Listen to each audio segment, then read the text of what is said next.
One of the scriptures this morning, Matthew 6, 26 and 27.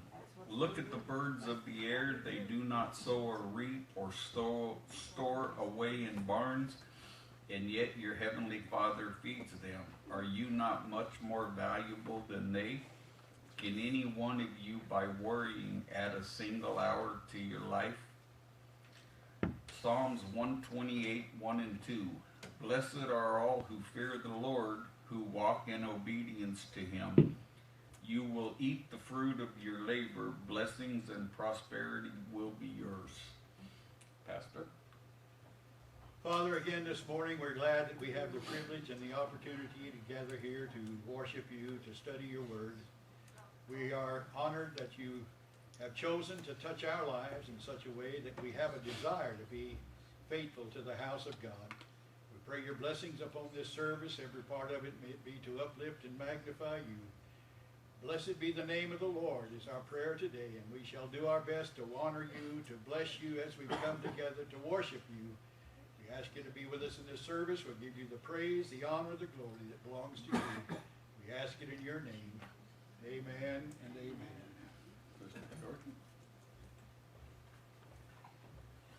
Okay, let's turn to 154 and sing more about Jesus indeed.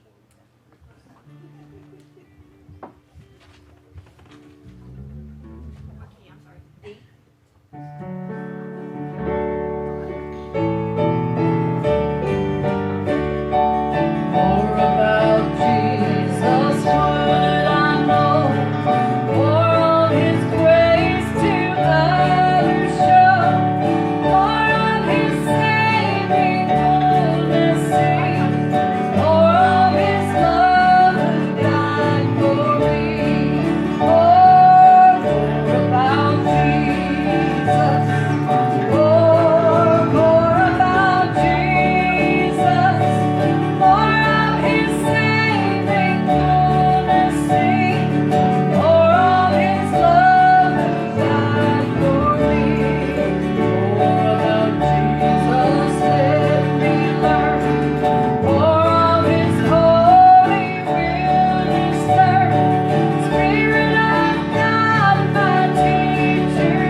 out of the loop. So there you go. So yeah, so there, that's why you did that. Well, I wasn't here last Sunday, so. There you go. It is the first Sunday for you this month. Okay, now I know.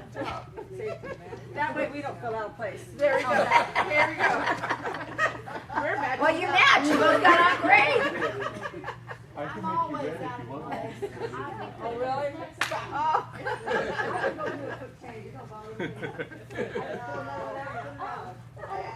Our lesson this morning is on the second test of Job.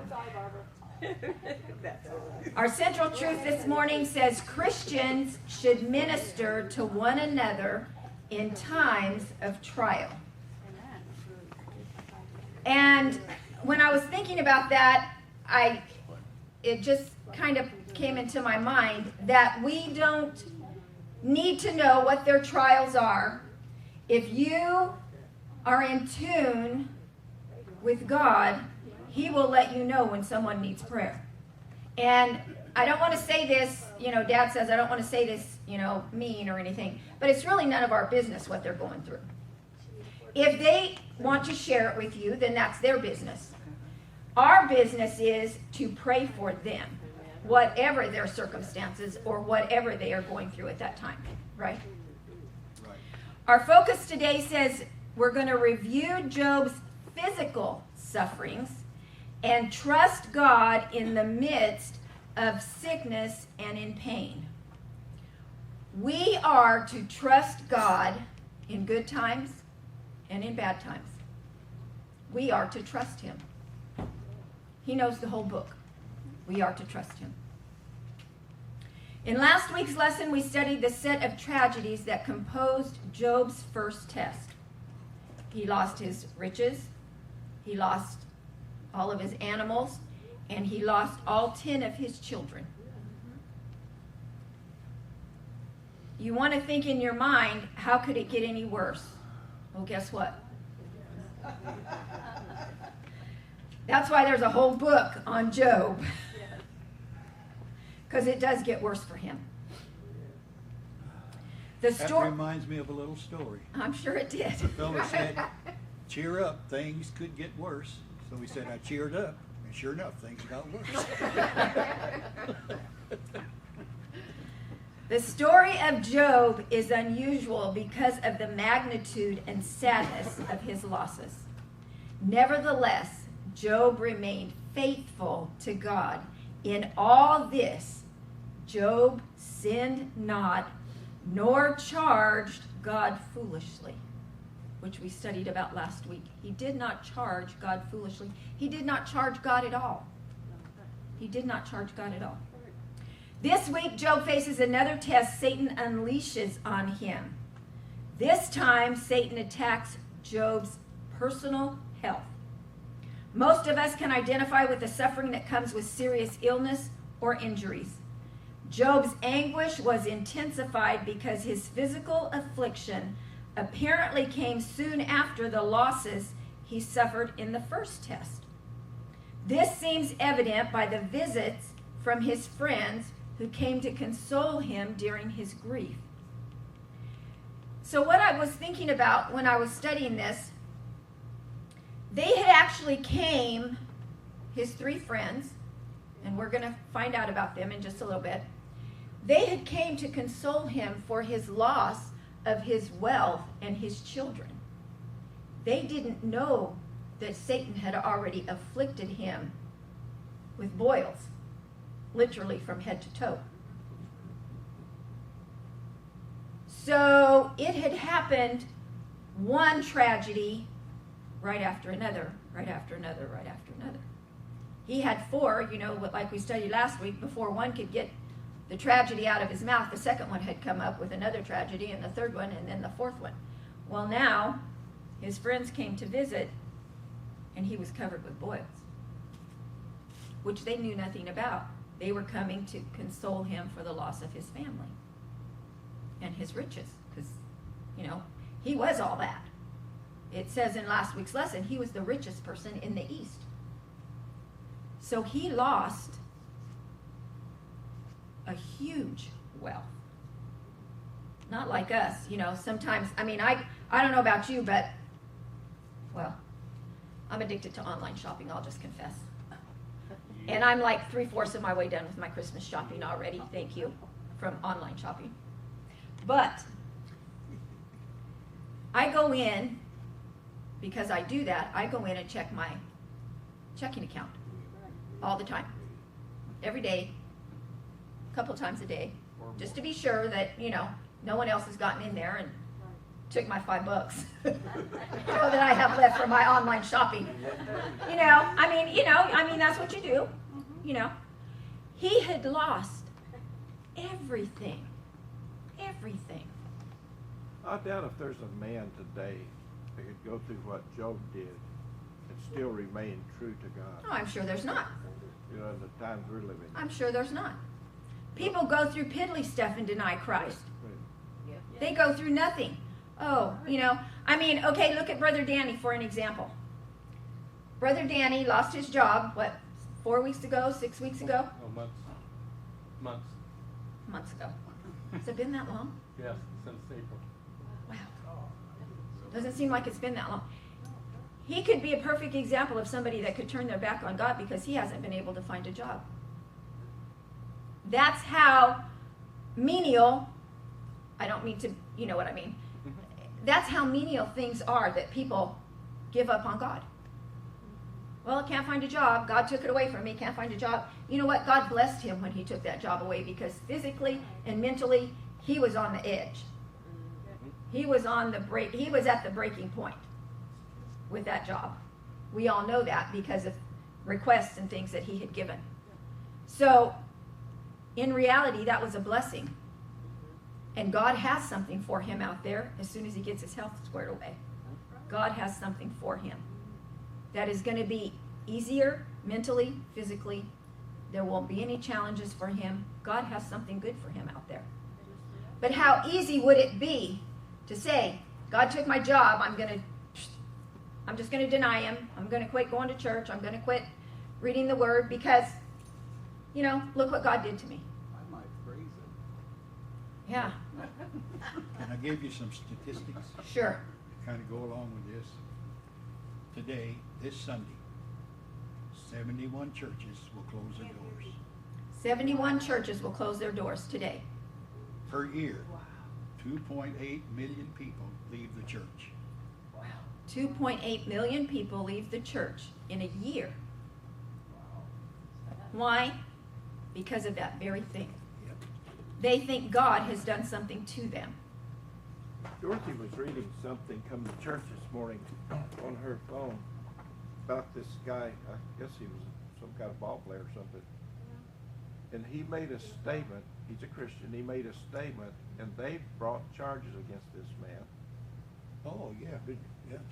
Yeah, I'm not surprised. Yeah, I'm not surprised. They call him what was that they call him? I can't remember how to say that. Homophobia or something like Something that. like that. Homophobic? Huh. Yeah. Well, they do that all the time. Yeah. They do that all the time. So as we study the second chapter of Job, we need to consider how his example can apply to our situations. It would be wise not to limit the lessons to apply only to times of sorrow or trials. Job's faith was in place before he suffered tragedy and sickness. His faith carried him through his trials, and he remained faithful when prosperity and family blessings eventually returned to him. He didn't see the end, but God knew what was going to happen. He just wanted to see if Job was faithful, going to remain faithful. The message of Job is for all situations and stages of life. We can apply these truths throughout our journey with Christ. Just as Job trusted God, we can also trust God in the midst of sickness and pain and throughout our lives. So yesterday when I was studying this thought came to me because we just had a wedding here a month ago. And Dad wasn't able to be here for the rehearsal, so he appointed me to be in charge up there. Not that I was in charge of anything else, because the bride was totally in charge of everything, but I got to say, Eric, walk her down the aisle, and Adeline's looking at me, and I said, Grandpa, this is some things that Grandpa's going to do that you just do. Now, if you want to walk into something other than the wedding march, that's your business because you're the bride. But there are some things that are done in a wedding, every wedding, and it needs to be, you know. So, this is what I was thinking about when I was thinking about Job and our relationship with God. For better, for worse, for richer, for poorer, in sickness and in health. Why? Because he's our groom and we're his bride. So those vows apply to us as being the bride of Christ. For better, for worse. Sometimes it's worse. Sometimes it's better. Sometimes it's worse. For richer, for poorer. Sometimes we're doing okay, and sometimes we got to collect cans and take them down and turn them in to put some gas in the car. Been there, done that. Probably do it again. In sickness and in health. Not only do we need to pray when we're sick, we need to thank God when we're healthy. That's right. Because we never know, Mom, what the next step is going to be. We don't know if when we wake up in the morning, we're going to feel good or we're not going to feel so good. In sickness and in health. That's why, just like Job, we need to thank him in all things. Because you can't say it enough. He knows the end of our book. He knows the end of the world, but he also personally knows the end of our book. The book that is written. Do you know that there's a book written about you? God knows it. He knows all the chapters. He knows all the verses. He knew the beginning when you were formed, and he's going to know the end when we draw our last breath. That's our book that he has created for us. Let's start our reading. Job chapter 2, verse number 1. Again, there was a day when the sons of God came to present themselves before the Lord, and Satan came also among them to present himself before the Lord. And the Lord said unto Satan, From whence comest thou? And Satan answered the Lord and said, From going to and fro in the earth, and from walking up and down in it. And the Lord said unto Satan, Hast thou considered my servant Job, that there is none like him in the earth, a perfect and upright man, one that feareth God and escheweth evil, and still he holdeth fast his integrity, although thou movest me against him to destroy him without cause. So if you'll notice, the Lord asked Satan the same question this week that he asked him last week. And he got the same answer to the same question. Where have you been?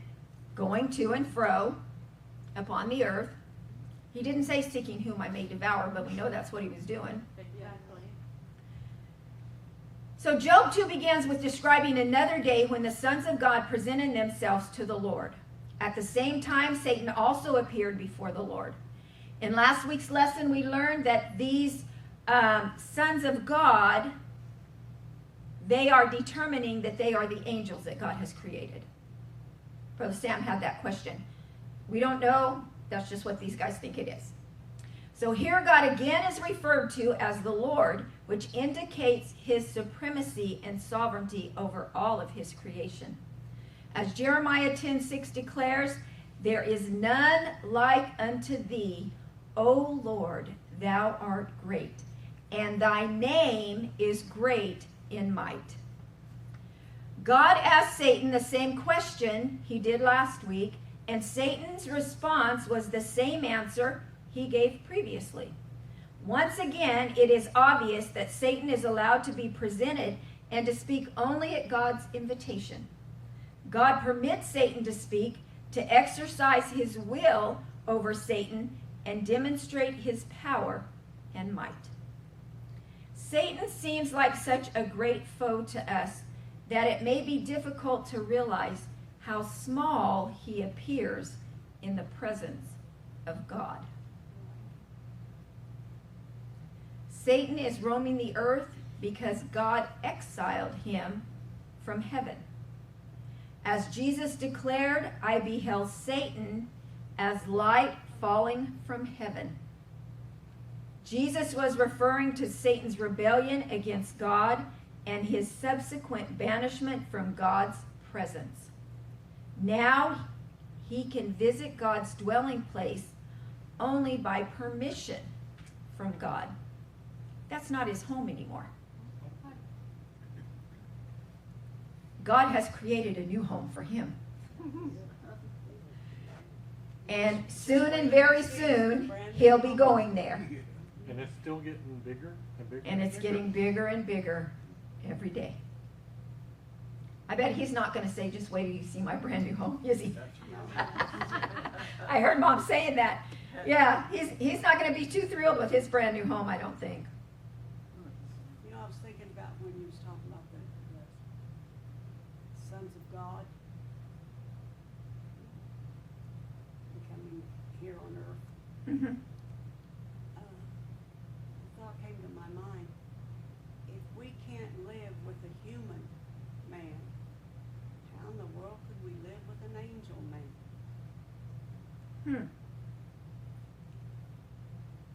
That'd be kind of scary. That's what they said. They became the groom of some of the women of that time. Nobody can prove yea or nay. Well, no. We'll just have to wait and ask him when we get there. Or we'll know. You know, what I was thinking is God, we know that he loved us enough to send his son to die on a cross for us. But what about this? He's cleaning up heaven just for us. Yeah. He's getting rid of Satan and all those bad angels. He says there'll be a brand new heaven and a brand new earth for us to dwell on. Yep. I mean, he wants nothing but the best for us. Yep. You stop and think about that. Yeah. That's love. That's love. You're Die right. on the cross and then go and prepare a place like that for us. Die on the cross and then go up there and build all them mansions Yeah. just for He us. can't wait. He's sitting there, can't wait to get Oh, us yeah. up there. Yeah. I mean, you know. Well, as soon as the last one gives their heart to the Lord, that's when he'll say, go and get your bride. We ought to be out there looking for that one. Ought to be looking for the one. You're right. God again initiates a discussion of Job and asks Satan if he has considered my servant Job. God's description of Job that follows is exactly the same as the one he gave in Job chapter 1 verse 8. There is none like him on earth, a blameless and upright man who fears God and turns away from evil. However, this time God continues his description by stating that Job still holds fast his integrity. In this statement, God paid tribute to Job for his faithfulness during the onslaught of personal adversity and tragedy. Job maintained his integrity even though these trials came upon him without reason. Job was just hanging out, minding his own business, and God and Satan are discussing what they're going to do to him. He had no idea what was coming. He was just there minding his own business, taking care of all of his animals, going and giving the sacrifice for his children after they whooped it up, and he was afraid somebody might have sinned, so he would go and make the, restitution. By doing that, he would give their, do the incense and slaughter the calf or, whatever he needed to do to make the sacrifice for them. He was sitting there minding his own business, not knowing what was coming. Have you ever been blindsided? Basically, that's what it is. Have you ever been blindsided by something or someone? Yeah. You think they're your BFF, and the next thing you know, You're pulling a knife out of your back. You know? That's being blindsided. That's sort of what happened to Job. Here he was just there, minding his own business, serving Yahweh the only way he knew how. And all of a sudden, Satan starts attacking him. Why? Because God let him. If God would have said, no, leave my servant Job alone, then there would have only been 2 books of Job and not 40-something. But that's not what he said. He said, I am persuaded that Job is going to be faithful to me no matter what you do to him. And that's exactly what happened. Warren Wiersbe says, God has a purpose for trials and testings. We can't see the purpose when we are going through it. But when we come through that situation, it's like, oh, that's what you were trying to teach me. Now I know what you were trying to teach me by bringing me through this trial.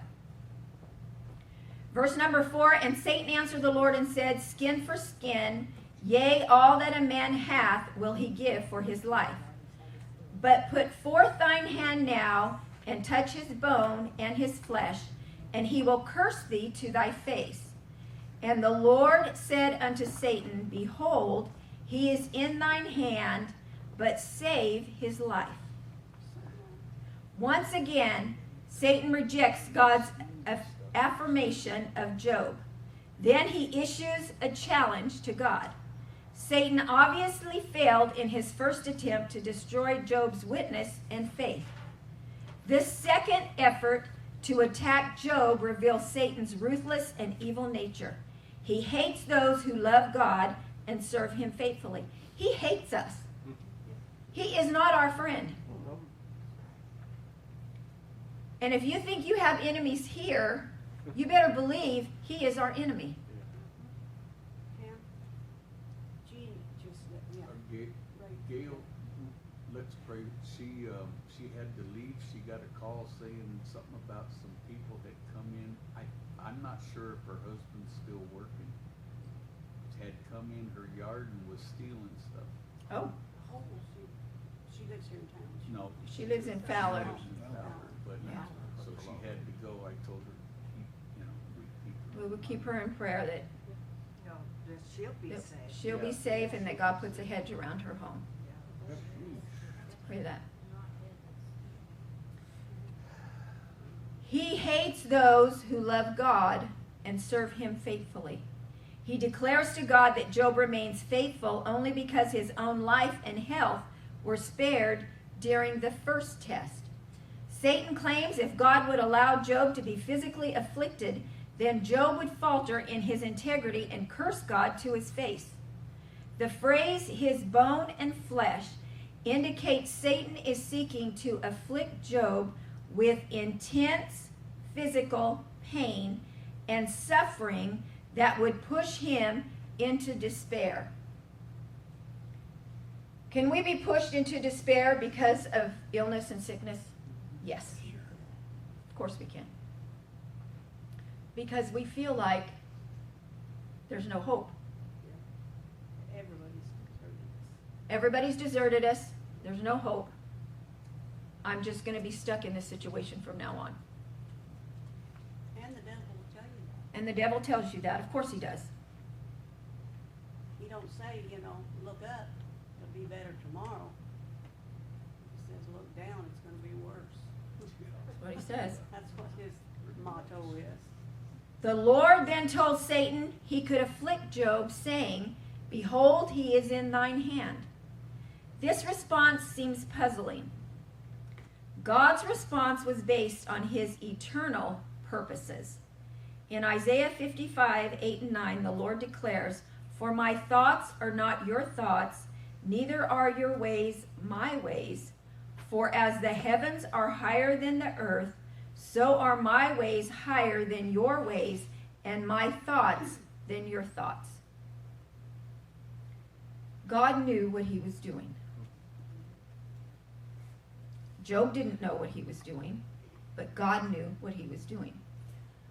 I don't even think Satan knew what he was doing, because Satan thought he was going to get it over on him, and that when he was able to afflict him, he was going to curse God. He said, that's what he said. Just because I took his kids and all his stuff, that wasn't enough. If you would have let me afflicted him, he would have cursed you. That goes with his thought of the pride that was inflicted when the fall happened. Right, Because he was so arrogant back then, he's arrogant at that moment with Job, right, and thinking that, yeah, he still has control when he doesn't. right. Exactly. The Lord does not always explain the reason for his actions. Nevertheless, God calls us to trust him as Job did. We can find blessed, I'm sorry? I don't think most of the time he is. I don't think any of the time he doesn't have to explain anything to us. He's God. He said, trust me or don't trust me. Right, exactly. Trust me or don't trust me. Bye, Ray.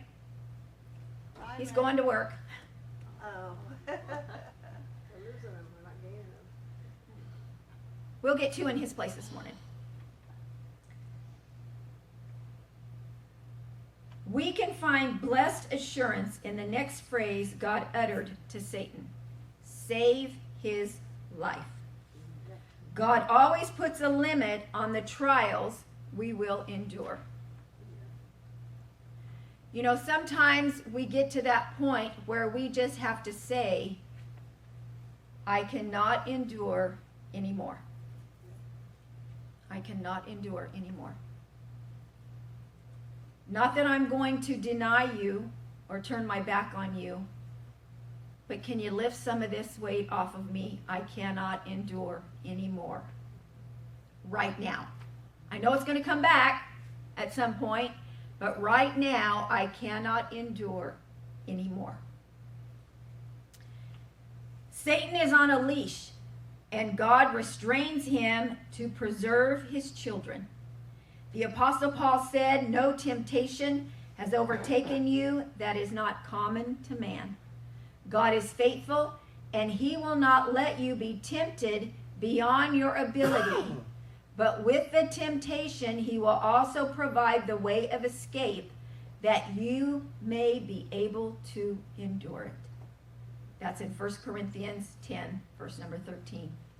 Just as God preserved Job, he also will protect and keep us today. We can have this confidence in the Lord. He doesn't change. He did it for Job in the Old Testament. He did it for those, Paul, John. He did it for them in the New Testament, Peter. And he's doing it for us in 2019. Anthony Farrandon says, talk what we will of faith. If we do not trust and rely upon God, we do not believe in him.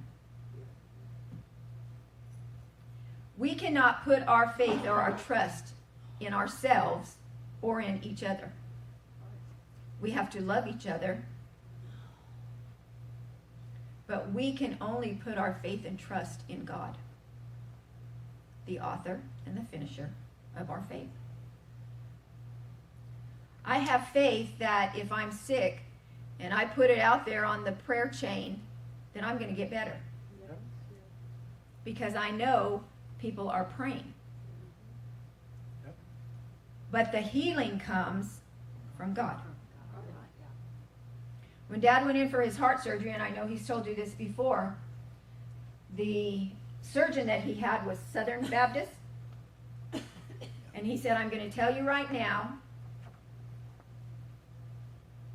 usually this is not a good situation. He had 9 blockages. Most people have 2 or 3. You know that. He was here. You know what happened. He said, I can do the repair work, but God will do the healing. And when doctors have that attitude, that's exactly what happens. Yes. We have, obviously I work in a hospital, you all know that, and, you have them guys that walk around that think they're all that. But no matter what skill set they have, they can only do the repair work. God is the one that does the healing. They can give you and tell you and do to you whatever, but only God can do the healing. But you know, And we, he's the one that gives them the knowledge. That's right. To be able to do the repair. That's right. we also need to have the knowledge that some things are going to happen and there is no remedy. And the reason I said that is, and I don't know if you've ever seen this guy before, but I was watching Huckabee this morning.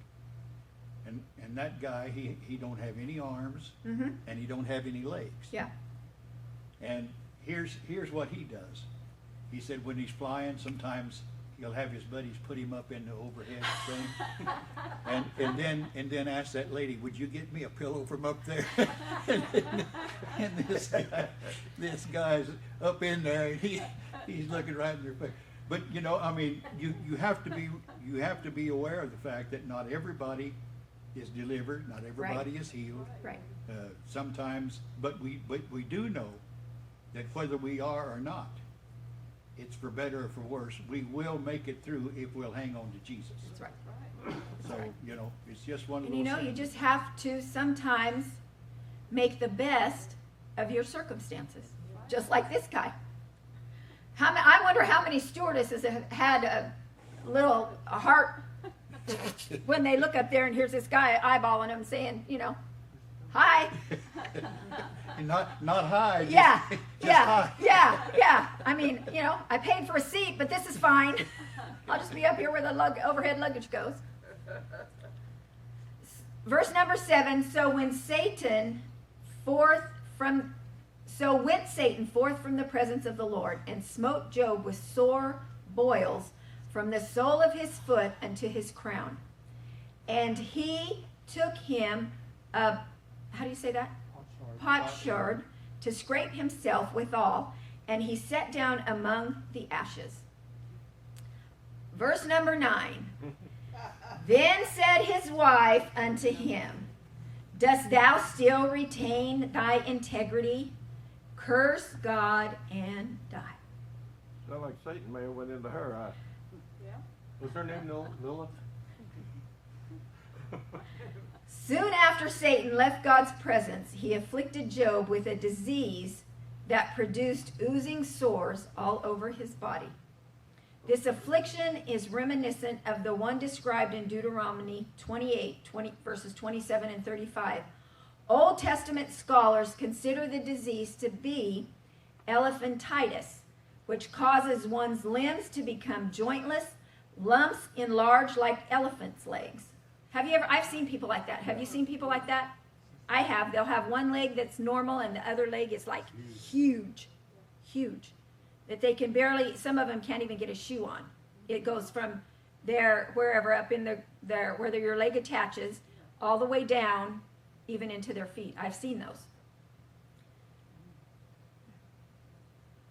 The disease begins with the rising of tubercular, I knew it's tube, but it's tubercular boils, and at length resembles a cancer spreading itself over the whole body, by which the body is so affected that some of the limbs fall completely away. Job sought relief by scraping the sores with broken pottery to reduce the extreme itching and perhaps to remove some of the diseased tissue. He was just gross. Yeah. That is just nasty even to think about it. I've had one on my kneecap when I was on board the ship. And they just gave me a cream to put on it to help soothe it. Uh-huh. But the only way I could get relief, I actually took my pocket knife and cut it out because that's the only way you could get relief. Yeah. Now imagine it all over your body, head to toe. Right. In between your toes, in between your fingers. On the bottom of your foot. Everywhere. The sole of your foot. Under your arms. On your back where you can't. On your back where you can't reach it. I'm the type of person, if there's something growing on me that doesn't belong there, I cut it out if I could reach it. And I do. You and my dad. It's like that.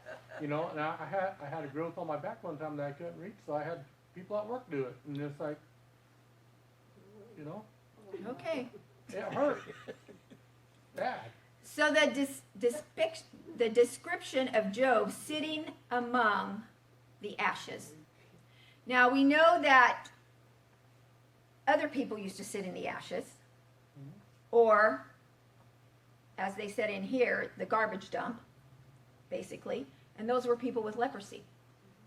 They used to put them out where they used to take and dump their trash, because they could not be where people were whole because of the disease and the way that it would be transmitted from one person to the other. He was not like that. And we know that because, yes, he was out there, but his friends came to see him. So we know that what he had was not contagious. It was not contagious because his friends came to see him. I hadn't thought about that. Had you thought about that? No. He was probably on the outskirts. He was on the outskirts of the city. So in verse 9, we meet Job's lovely wife for the first time. Some readers have seen her as a source of conflict for Job or as a harsh critic of her afflicted husband. However, we have little information by which to evaluate her actions since she is not previously mentioned nor described. We don't know anything about her. We must remember that Job's wife has experienced great loss also. Their family status, riches, and children were all destroyed, so she suffered immensely as Job did. Something just came to my mind, and I don't know why when they wrote this like this, why didn't they put the children first? It says here, their family status, their riches, and their children. Why weren't the children more important than their family status or their riches? They was thinking worldly. She was thinking worldly. Because if he was the richest man in the East, she had to dress like you wouldn't believe. She got to do things that most women probably didn't get to do because of his status, which made it her status. But also think about seeing your husband in that condition, Right, how Right. it would make you feel. right. Besides everything else that had happened to her. Yeah.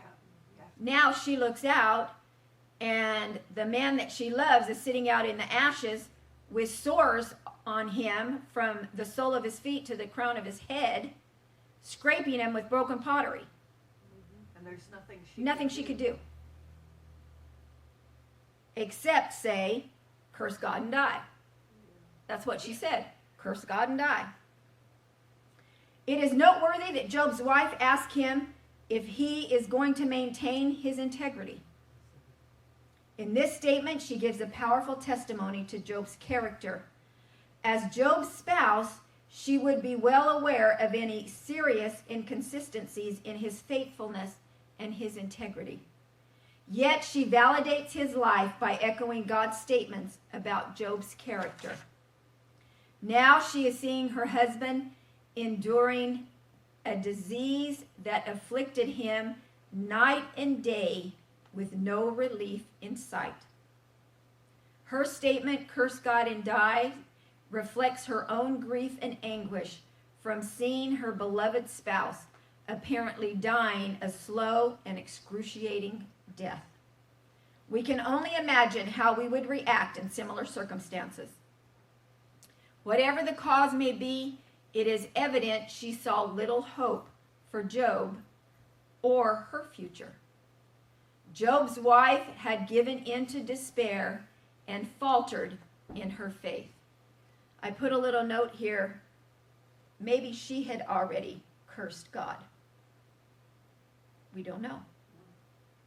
I don't know what she thought that she would gain or what she thought her husband would gain by doing that, because she enjoyed all this luxury for all those years, and like Job says after that, he comes back on her with this stuff. But that is just the anger in people to do stuff like that. Want to strike out Right. of their last moments. Right. That is hard to, It's hard for Christians to understand that. yeah. Sister Dolores?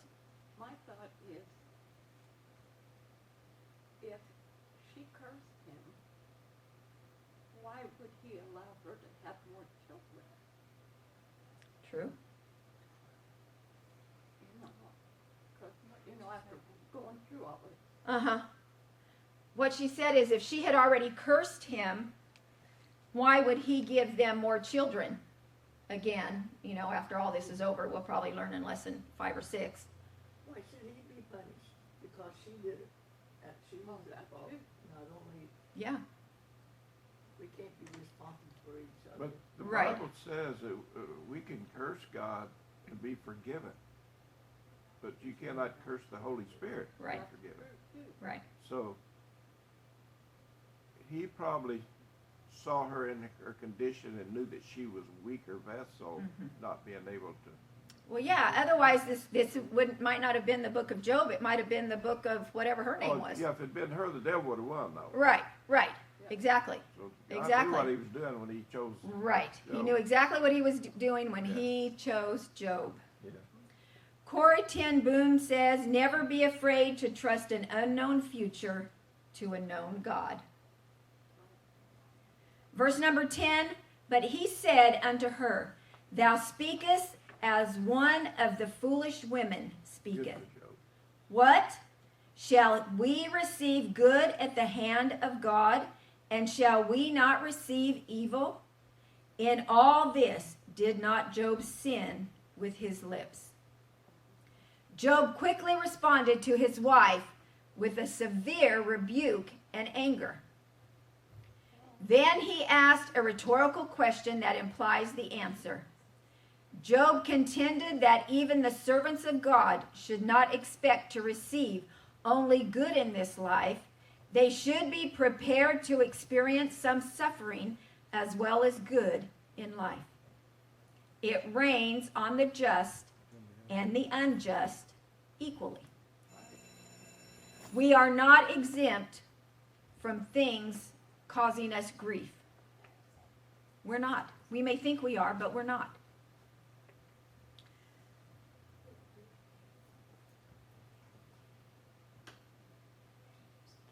In spite of all his afflictions, Job did not sin by what he said. After Job 2:7, Satan is not mentioned again in the book of Job.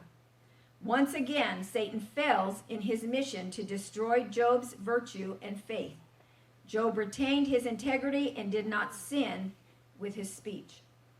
Verse number 11, let's get on to his friends. Now when Job's 3 friends heard of all this evil that was come upon him, they came every one from his own place. Eliphaz, good Lord, Timonite, and Bildad the Shuhite, and Zophar the Naamathite. Thank you. For they had made an appointment together to come to mourn with him and to comfort him. And when they lifted up their eyes afar off and knew him not, they lifted up their voice and wept, and they rent every one his mantle and sprinkled dust upon their heads toward heaven. They were in mourning. That's what people did in those days when they were in mourning. Rent their garment, put dust on their heads. The 3 friends traveled to see Job so they could mourn with him and provide some comfort in his grief and illness. As the 3 friends drew closer to Job's location, they saw him from some distance away. Even at that distance, they saw he had been afflicted drastically to the point that he no longer looked like himself. The boils had covered his body until he barely resembled his old self. When they saw him, they cried, and they wept for their friend. The tearing of their garments and tossing of dust were conventional expressions of grief in that day. Verse number 13, so they sat down with him upon the ground 7 days and 7 nights, and none spake a word unto him, for they saw that his grief was very great. When the friends arrived where Job was sitting, they sat down and grieved with him for 7 days and nights. During this time, they did not speak to Job out of respect for the intense grief he was suffering. During these 7 days, those 3 guys did not engage in debating the question of evil and pondering why good people experience such devastating calamities. Now, how many times have you heard when you see on the news or you read in the paper or on Facebook or wherever you get your news, child has been kidnapped, someone, human trafficking, all this. How can God allow that to happen? You hear it every time. Every time something devastating happens, the hurricane that's just going in, how can God allow that to happen? What did we just say? It rains on the just and the unjust the same. How can God let somebody go into a school and shoot up 20 or 30 kids, end up getting killed? Hello. You took prayer out of school. You took him out of the school. He's not there to protect him anymore. Sister Dolores? It also says there's a time to kill and a time to heal. Yes, there is. Yes, there is. In conclusion, while Satan struck Job with loathsome sores, we should remember that God sets limitation on Satan's ability to attack Job. He told him you can't take his life. You can do whatever you want to him, but you cannot take his life. God provides us with this same protection today. He will never allow us to experience a trial that we cannot endure through his grace. This horrible affliction covered Job's entire body and caused him extreme pain and discomfort. Job was so overwhelmed with pain and grief that he withdrew from interaction with others. 7 days and 7 nights, his friends sat there and they didn't utter a word to each other or to him. I went back and read that to see, maybe they were whispering to each other. It says they sat quietly for 7 days and 7 nights. How hard would that be for us? Some we can't even wait 7 minutes. And to think that you wanted to say, what did you do to deserve this? You're a good man. What did you do to deserve this? That would be the first question. And, oh, that's nasty. Why are you, do you need some more broken pottery to help? Can I help scrape those off your back, Brother Danny, or the back of your leg where you can't reach, or, the bottom of your feet? Because if he was all swollen with what they think was elephantitis, he couldn't even reach his own feet. Can I help? No, they didn't ask any of that. They just sat there with him. Just sat there. Sometimes that's all we need to do. When our family and friends and those are going through things, sometimes all you have to do is sit there. I think they were in such shock, they were just speechless I'm sure they were. a while there. They just sat there with him and looking and watching and said, my Lord, Probably wondered why he didn't go down on the river somewhere and get out of town. In all this refers to the loss of Job's 10 children, all his possessions, and his health. Though shaken, Job would not let go of his faith in the character of God. He kept his mouth from judging God, even in the middle of physical and emotional agony. Job bows before the sovereign hand of God, whether it gives or takes away, whether it caresses or strikes. Throughout everything, Job never once said anything against God. And that's our lesson for today.